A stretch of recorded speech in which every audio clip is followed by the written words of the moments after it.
Oh, hello and welcome to our channel. We're so happy that you're here. First of all, if you're joining us live, thanks for stopping by. We always appreciate getting those of you who have gotten up early this morning to come and sit and listen to us as we talk about the topics that we cover each week. And we love your support. And if you're watching it back, we also want to say thank you for taking time to take a listen. Today, we're continuing our series around the dating professional, and we'll be taking a closer look as the relationship deepens and you're at that pivotal decision making day of what's our next move.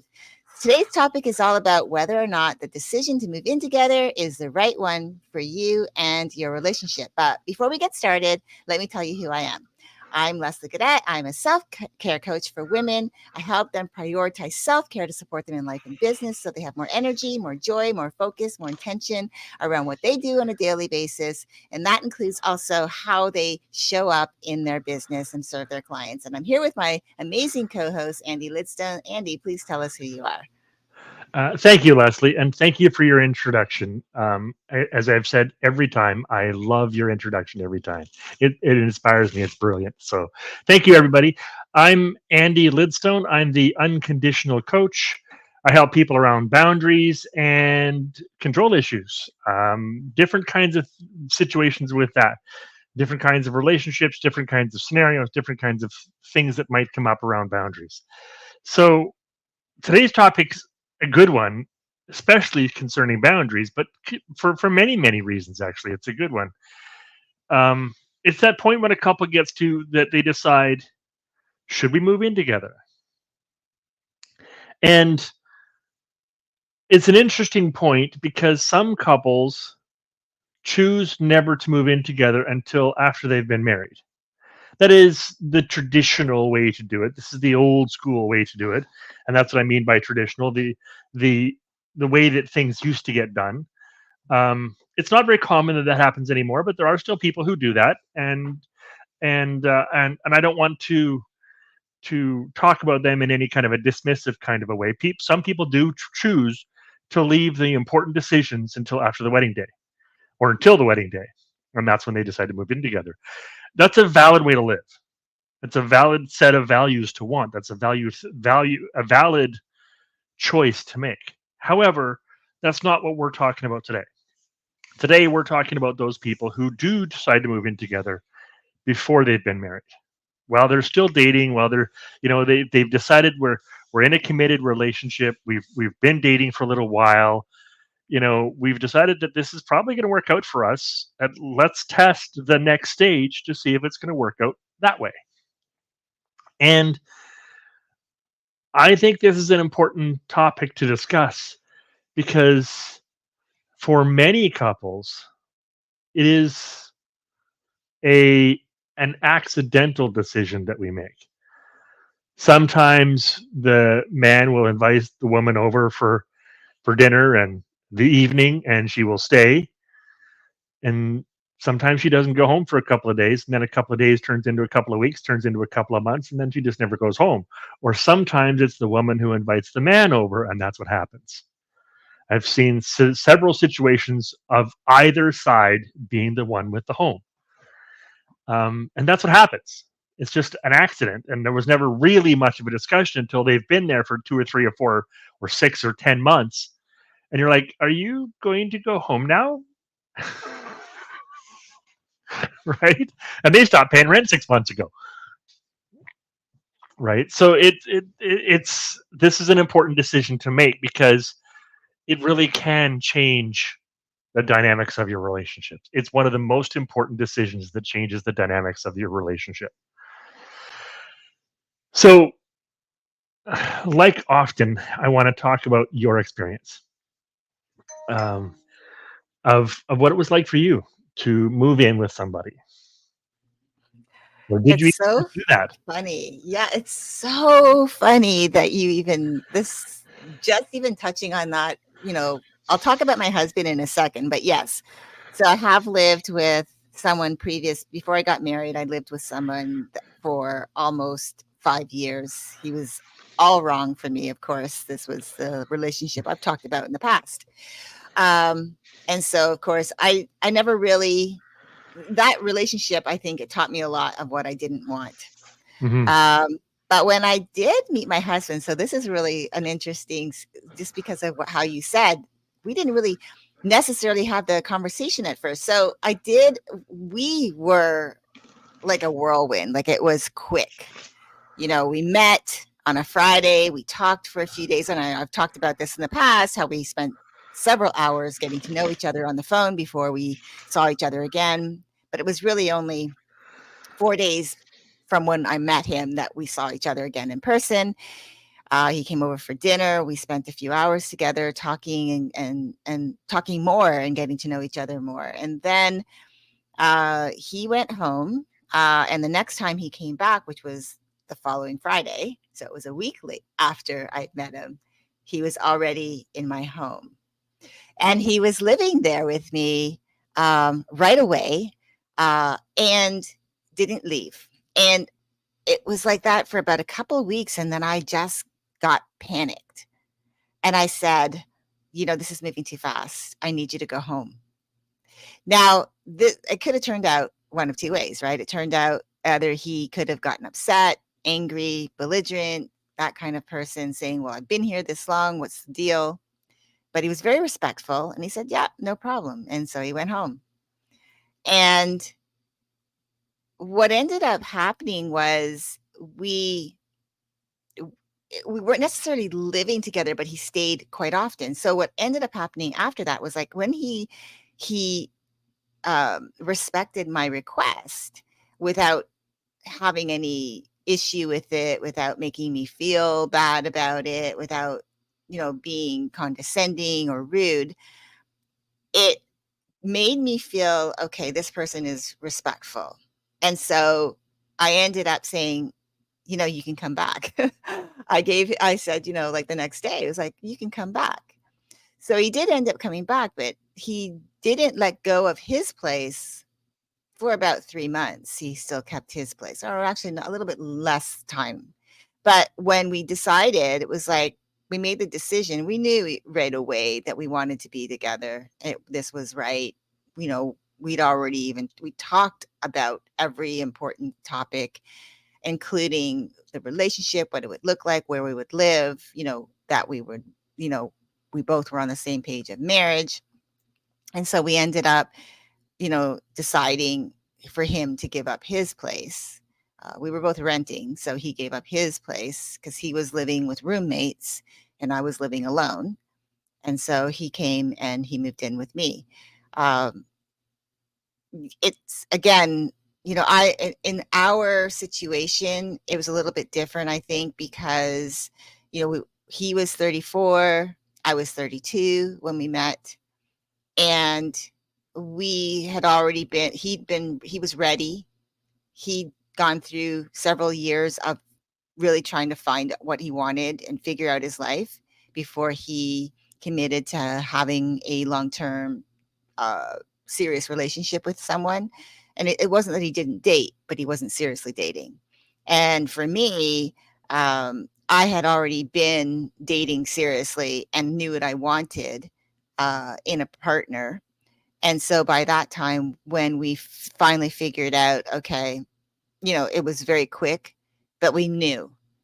So for us, it worked out because we were both in that place. We were both on the same page. We both knew that was the direction of life that we wanted to go. We were looking for a life partner.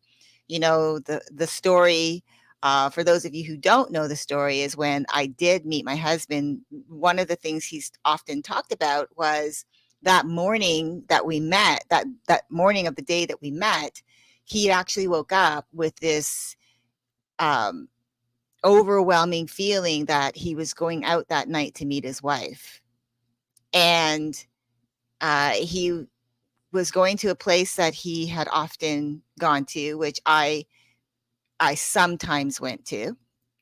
It's unfortunately that it's no longer there, but he came there and uh, he, I guess, found me. And there's like a whole story around how he first saw me and then didn't approach me at first. He saw that I was with friends. And then all of a sudden he lost me. He said he lost me for about an hour and started to panic, thinking that he had lost the chance. The window was closed. But what would have it is that what fate would have it is that I ended up standing in the very same place where he was standing when he first saw me. And so he came over and introduced himself to me. And his first words out of his mouth were, "Before I ask you to marry me, would you like to dance?" So it was, it's a cute story. And I love it when he tells it. But it is, like I said, we were both on the same page. We both were ready. We knew that's where we wanted a relationship, a serious relationship to go. And so we immediately, when we moved in together, it was the next evolution because we were already on that path. We knew we were going to get married and so forth. So that's how it worked out for me. I love that. I love that. That's the epitome of a storybook romance. I mean, that's perfect. I love it. Um, and kudos to both you and your husband for recognizing that. Um, 27 years proves it, right? Hmm. And as you've said many times, it wasn't always easy. I mean, it's not a happily ever after. It's a mostly happy some of the time, and got to fight for it and work for it, right? And I like that. Um, and the moving in together was an easy decision for the two of you to make because you were in the same space. And I that's important to point that out because for the kind of for the kind of scenario we're trying to portray with this working professional woman example that we're kind of playing around with in this series that we're creating. I imagine that's the situation she would find herself in is she's gone through her career, she's done all the things that she wanted to do to be ready, and now she's ready. She's dated a few guys but never seriously. She's gone through a couple of things, and probably her prospective partner has too, like the guy has too. So by the time they do settle down and decide that they're seriously going to date, I very much imagine it just like you and your husband, in that they both know what they want, and all they really have to do is have several conversations, in person, or over the phone, or however you do it, um, through VR these days, if that's what you want to do. Um, but having those conversations, and several of them, like several hours of conversations, to work out some of the details as to, this is what my values are, this is what your values are, this is where we match and where we don't match, and this is the things that we can compromise and the things that we won't compromise, and to work out a lot of those details that we have talked about over the past several months now. um, and when you work those things out and enough of them match, that's when you get to decide, do you want to get married, do you want to move in together, do you want to build a life together, right? And and and I like that your decision was very conscious, yet still not formally conscious. Like, he just kind of stayed, and then you told him to go home, and then you regretted telling him to go home. Not so much regretted, but you said you can come back and you can stay. My experiences were somewhat different, and I think somewhat typical for a lot of people that I know, that I've talked to, both in my friendship circle and family, as well as the clients that I've helped. Not the only situation, but a fairly typical one. When I moved in with a couple of different ladies. Um, in most cases, when I moved in with somebody, it's because one or both of us didn't have a place to go, so we found a place together. Or in one case, I moved in with her and her family. Um, with her family's blessing, they invited me. Um, so it's It's a decision that I don't think a lot of people really take first seriously.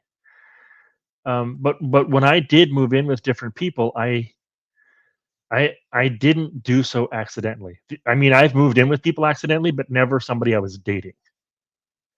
I moved in with friends and then just didn't go home. I moved in with family members and then just didn't go home. I've done that to my mom a couple of times, but I feel like that's kind of the responsibility of a parent. That sometimes kids come home and don't leave again. Um, but with girlfriends, with ladies that I was dating, it was always a discussion. I can come and I'm going to stay a couple days, but after 2, 3 days, I'm like, okay, I'm feeling like I want to go. I don't really want to go, but if I don't go, it's going to look a lot like living together. So we should have that talk. And in a couple of cases, the talk was, you need to go home. Right. And in a couple of the cases, it's like, well, I don't want to decide yet. So stay for another couple of weeks. Right. And it was very much an intentional not decision. Right. Because in every case, I would bring it up. This is going to feel like I'm staying, and I don't want to intrude if this isn't what you want. And I feel like I'm staying. So if you don't want me to stay, please express that now. If you want me to stay, please also express that. And then there was a couple of times when they just couldn't decide. So I stayed ish, still went back to my own place on occasion, but not very often. Um, so And in my case, I spent a lot of time, as I've mentioned before, I've spent a lot of time homeless. I've spent a lot of time transient. I've spent a lot of time, not having a consistent or distinctive place to live. So oftentimes I was the one just, coming to stay with them. But even when I was transient or homeless, I didn't stay longer than a few days without having that conversation. Because I've even as a young man, I knew what it would feel like to have somebody come and stay and just never leave. Mhm. Um, I've recently heard of several different people living in states where if somebody lives with you for 3 or 4 days, you can't legally kick them out. And I would never want a situation like that. So in my case, we did have those conversations every time I did so. And of course, my ex-wife, the lady I eventually did marry, we were both homeless. Not homeless, but transient. I was fired from my job as a nanny, so therefore I was fired and kicked out of my home at the same time. And because she was living with an ex, we couldn't move in with them with him. So her and I both, left our homes and went and stayed with a friend, and then we ended up moving in with my parents in a different city until we got a place of our own. So again, there was some discussion, there was some intentional point to it, but it wasn't at all like the scenario we're trying to paint with this working professional. She's got her life together. She's got some decisions made. That isn't always the case when you're talking about moving in with somebody. Sometimes you decide to move in with somebody, or you're deciding if you should move in together because one or both of you is in a situation where if you don't, you could not continue dating, right? Maybe one of you is moving to a different city. Your family is moving to a different city. So if you don't move in together, you won't see each other again, right? Or maybe something's happening in the world that makes it so that you have to live together or go someplace else, right? There could be all kinds of things happening. I'm sure that during the pandemic there were people who moved in together who wouldn't have necessarily made that choice, but they weren't willing to not see each other for that length of time, so they just moved in together. I'm sure that happened. So there's all kinds of reasons why we might that aren't because I love you and want to live with you.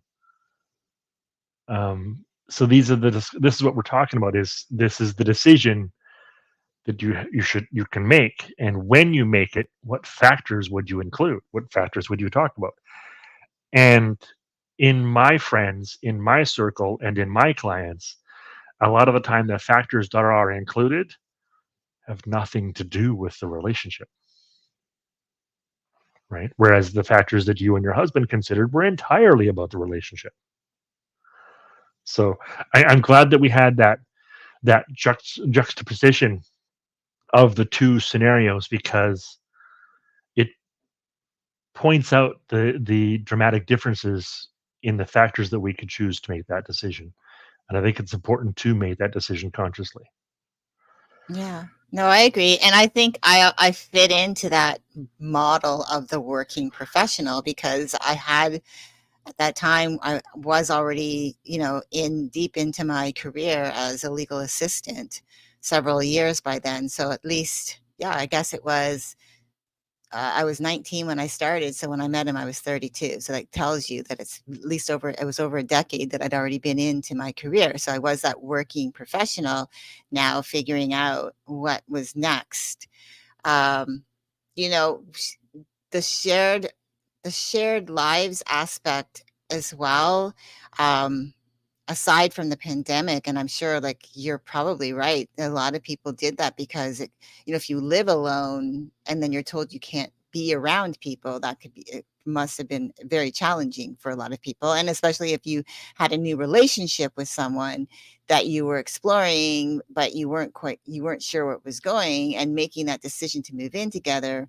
Was it the right one? Was it not the right one? The only way you were able to find that out was saying, let's do this, without knowing if it was really what you wanted, because you'd never really had the chance to discuss it or work it through, like the possibility of what that could look like, because the pandemic made that decision for you. But I think for people like myself who actually I was ready and I knew what I wanted, and it's the same for my now husband. He knew what he wanted. That decision was a little easier, but it still didn't make our lives, um, when it comes to, learning how to cohabitate with a person. There was still, that learning curve, because again, we were going directly through, the honeymoon stages of a relationship where everything is great. And also then, the seriousness of it as well, because we met in May, and then the following February we were married. So we were only together for 9 months. And that just tells you, like, how quickly the relationship was moving, but we understood that we were both on the same page. That was what we wanted. Now it had its challenges after, because when you're going through the honeymoon stage, you haven't had time really to kind of reflect on the things from a logical point of view. It's all about love and, those big puppy eyes. But I'm glad to say that we were able to work through a lot. There were a lot of growing pains in the very beginning because of the quickness of our relationship. So that's something else to think about when you are in a relationship with someone and your ideal is, you're starting to see that now it's becoming more serious and you do want to explore the relationship in a way where it becomes closer, that the goal is to get married. Some people don't want to get married, and that's another thing, but to commit to each other for your lives, then that question of living together shouldn't just be about, hey, you want to move in. It should really, like, encompass questions around, like, what the person's like what are you like, because you don't know, this person that you're with could be someone who's extremely organized, for lack of a better term, someone who is extremely organized to the point that if one thing is out of place, they get upset. but you wouldn't have noticed that if you're in the honeymoon stages and you're not thinking about what that looks like.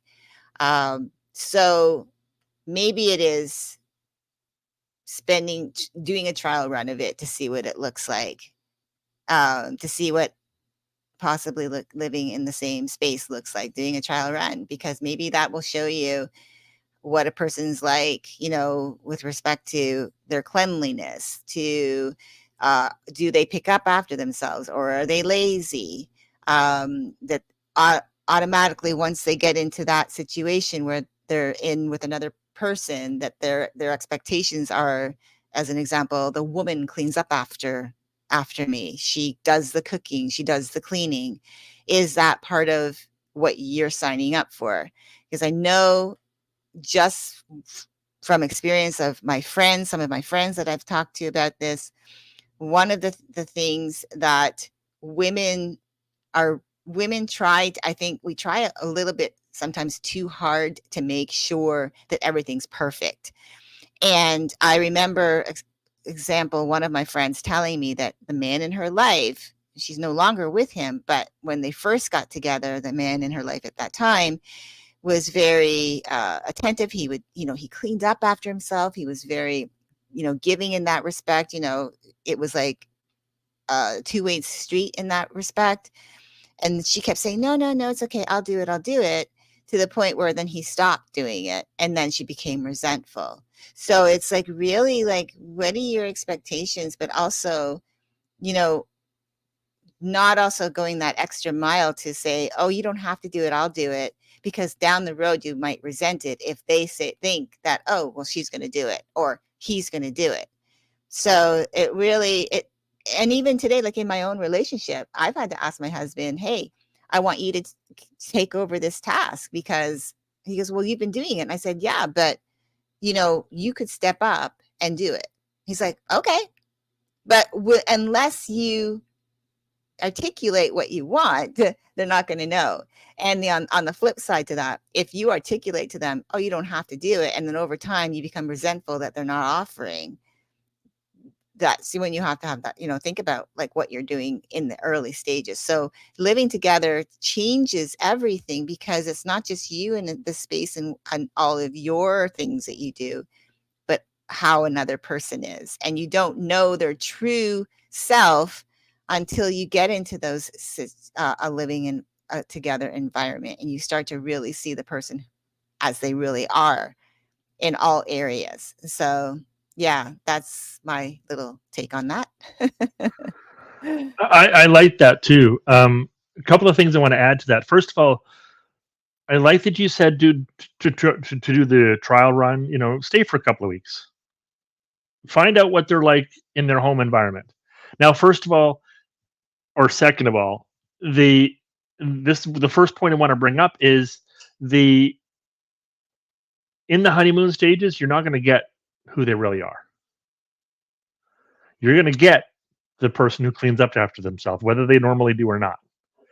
You're going to get the person who takes care of the home, takes care of the yard, takes care of the things.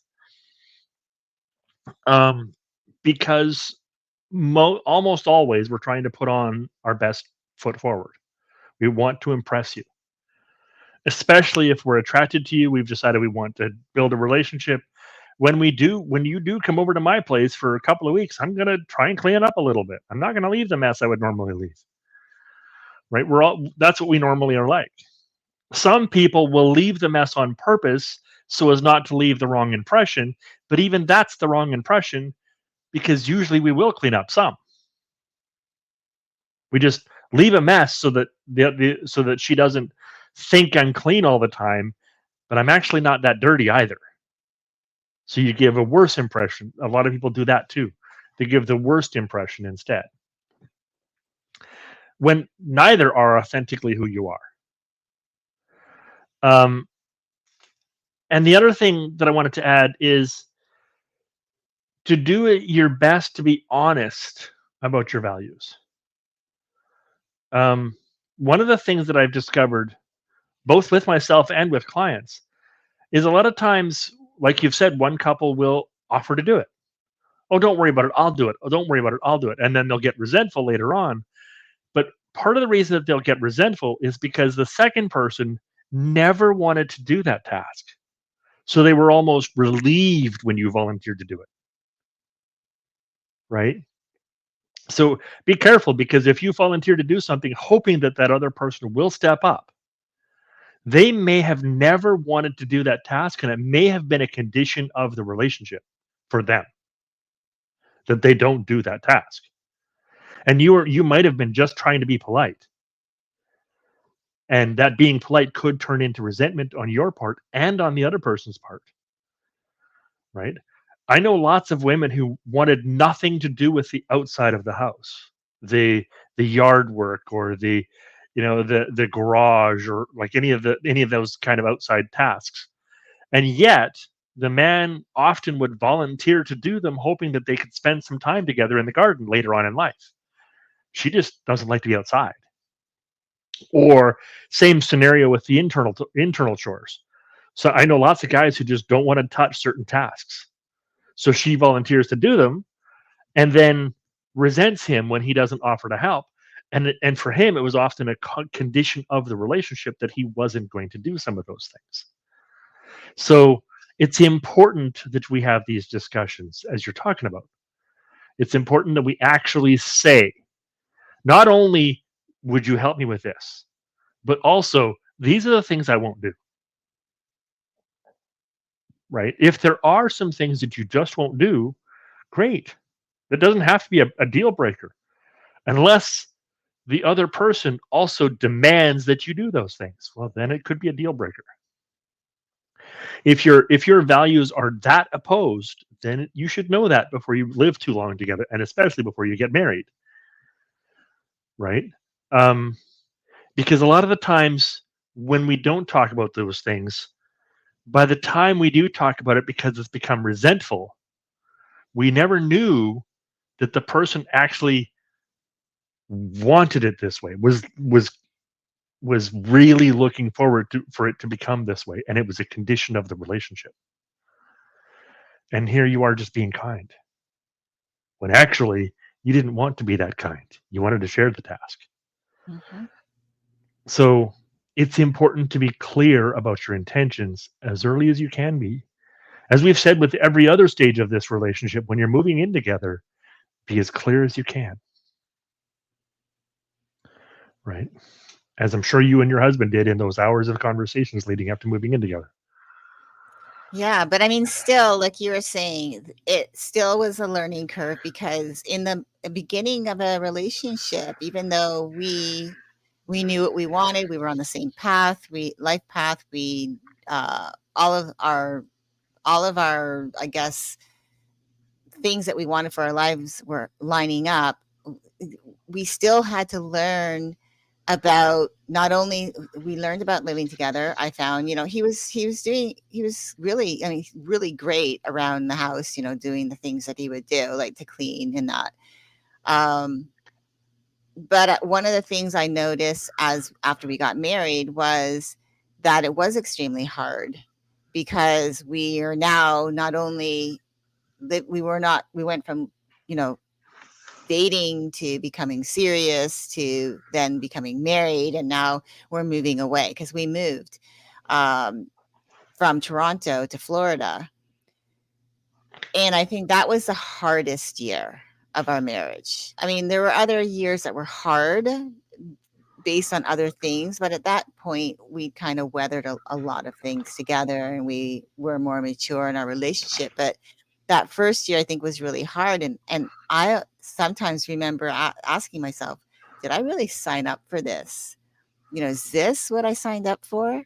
So it's really important, even it's just important to note that as many we really did, he and I talk a lot. We shared our hopes and dreams. We shared what our expectations were, what we wanted from life. We knew that our life path, wasn't always going to be easy because of the choices that we wanted to make, but we knew that we wanted to do it together. But it didn't mean that we still didn't have those Right. questions around our relationship. That's why it's so important. Even even talking about, like, we've been talking about communication, really. If you think about every conversation we've had this year or over these series, it's really comes down to communication and continuing communication. Like, you talk about, as an example, people who are in, for example, the legal industry would do continuing legal education. Well, this is CRE, continuing relationship education. You still have to work on your relationship. You need to still ask questions. You still need to make sure that you're on the same page, because people can change. Why?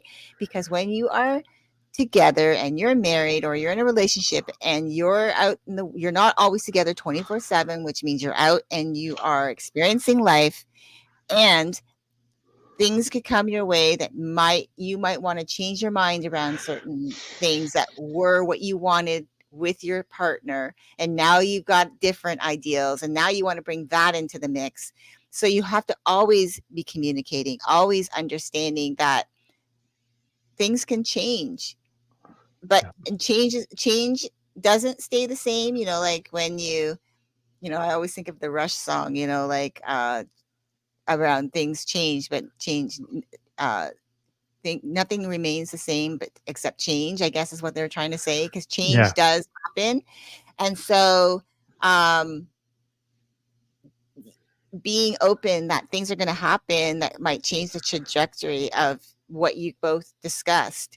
So, Yeah. having those conversations helps keep you on the same page, making sure that Yes. you still are on the same page.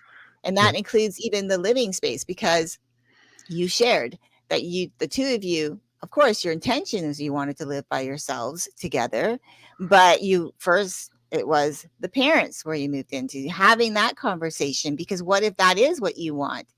And you want to live together, but your ideal living situation isn't available to you yet. So you may have to live with parents or other, maybe roommates, as a couple.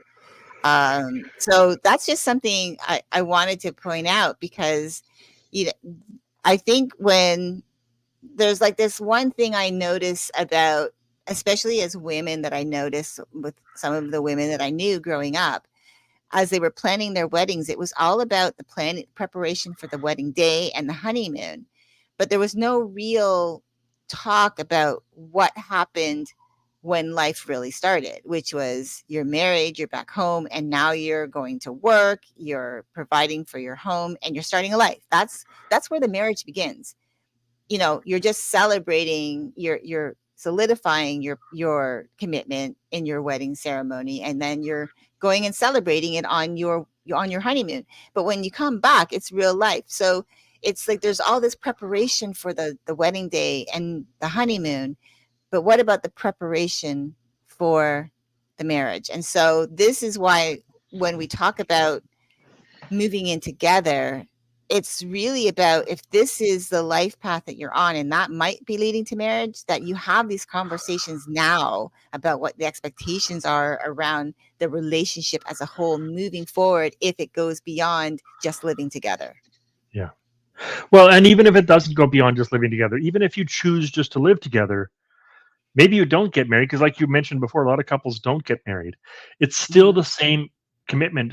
What I think, what I think, it, how I would think about it is, what's living together going to be like after the honeymoon stage? Not just after the honeymoon, the physical one, Mm. but when you get used to each other, when the butterflies start to calm down in your stomach, and you're more just loving each other the way an older couple would. Like, you're not so much in love as in the butterflies and the giggling and all of that, but you're actually comfortable with each other. What's life going to be like then? What's life going to be like when you're comfortable running around in your underwear all day long and you look like a 45-year-old dad? Is she going to be happy with that? Right? Um, Sometimes she is, not always. You know, are you, do you pick up your socks? Does she care? Does he care? Um, Sometimes you move in with somebody who is very particular about where things go and how often they get there. They got everything in its place kind of attitude. Um, and what happens when you don't put it back? Like, how do things go? How do you resolve conflict? And one of the things you brought up that I really like is all of these things that we've been talking about, all these conversations we've been talking about this year have all been around communication. The center of it's all about communication. Speak what you believe, speak what you want, talk about it. And you also said this time that change happens. You got to keep communicating because sometimes things change. Sometimes what you want changes. Sometimes your values change.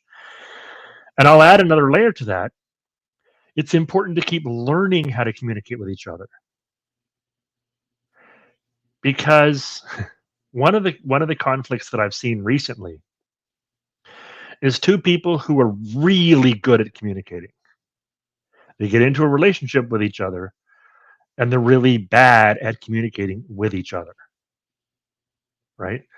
Take a take a NASA engineer who runs a team of 35 scientists and a couple of engineers and stick that person with a political scientist who runs the political campaign for a president and see how well they communicate.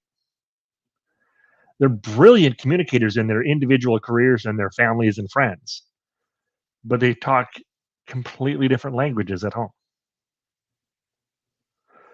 And that's just an extreme example, but being a good communicator isn't that simple.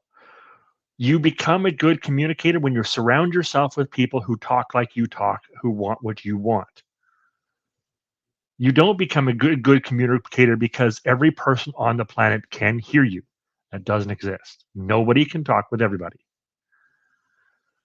So a good communicator is somebody who learns new communication, who learns how to communicate with new people. You and your husband had some great conversations those first few nights, those first few weeks, those first few months. And then you got married and you moved in together. And even if you take the wedding out and you just moved in together and moved to Florida, it still would have been the same situation. One of you may have chosen not to stay if you weren't married, but it would have still been just as uncomfortable trying to live together. The the choices you made were hard, but you chose them anyway, and you chose to work them out, and you chose to communicate through them. And as you've shared before, and you've told me behind the scenes, it took you some time to figure that out. You didn't figure out communication in that first year. You figured out some communication in that first year.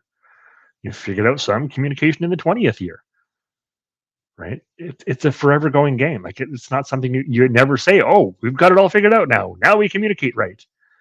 Well, no, you're probably better than you were last year, but still could be better next year, right? That's just the nature of human beings. Like you've said, we change. Not only does our dreams change and evolve, not only does our job change and evolve, or our kids or our family, but how we think changes. What we want inside, what we want from our partner changes, evolves. It doesn't change in big ways every day, but if you add up the minute little daily changes, they end up into great big changes over the course of a year or a decade, right? So the communication is key. And remember that there is no such thing as I got this. Not in a communication. It's about figuring it out. It's always about figuring it out.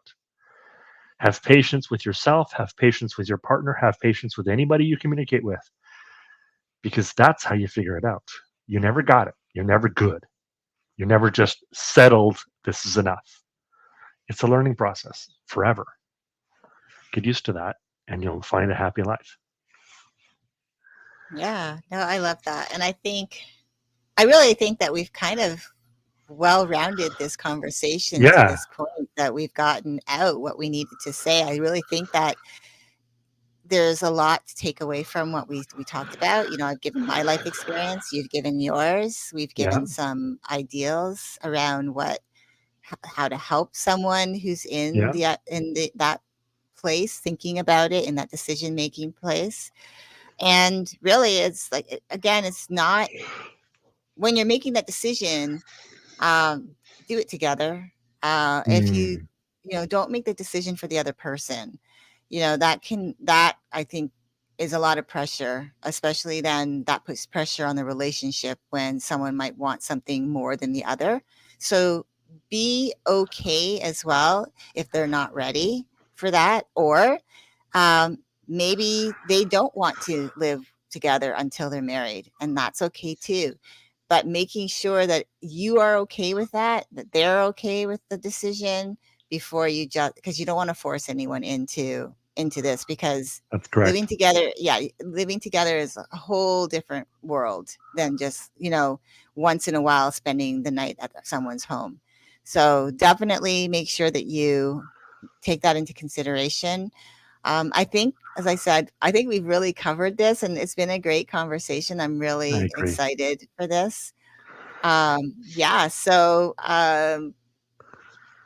I definitely, I'm looking forward to the next conversation we have. We are going to take a little bit of a break Yep. uh, for the month of August, just to take you know, to have a little bit of summertime, Mhm. and then we're going to come back strong in September and finish out this series and get into the next one to finish out the year strong. We want you to really look back on what we've talked about, and if you're in this place, so that you can have healthy, happy relationships moving forward, because that's really our goal, is to help our clients have healthy, happy relationships. And I mean, as you can see, helping people improve their relationships is our motto. So I think that that's what I wanted to end with. Andy, anything you want to say before we close out? No, actually, let's just close out. I think you've said it all perfectly well. So, on that note, obviously, if you like the video, press the like button so that YouTube can find more people like you who would like it for the same reasons you did. If there's something that you'd like to share with us, comment on the video. If it's about the video, great. If it's about some other topic, also great. If there's something that we've said that touches you um, in some way, let us know. We want to hear about that. Um, so yeah, subscribe to the channel to get notifications when we go live. Except for the month of August, it's typically every Saturday morning at 10 a.m. Eastern time. Um, and subscribe to the channel and tell your friends about us. Help us get our word out there. If you like what we have to say, help us get the word out there, because that's what we're here for. We want to help you guys. We want to help you, our audience. And so, thank you for paying attention. Thank you for watching, and thank you for showing up to this video. We appreciate you. You're who we do this for. So, thank you very much for that. Yep. So we hope you have a great summer, and we'll see you Mm. again in September. We'll see you in September, everybody. Bye bye.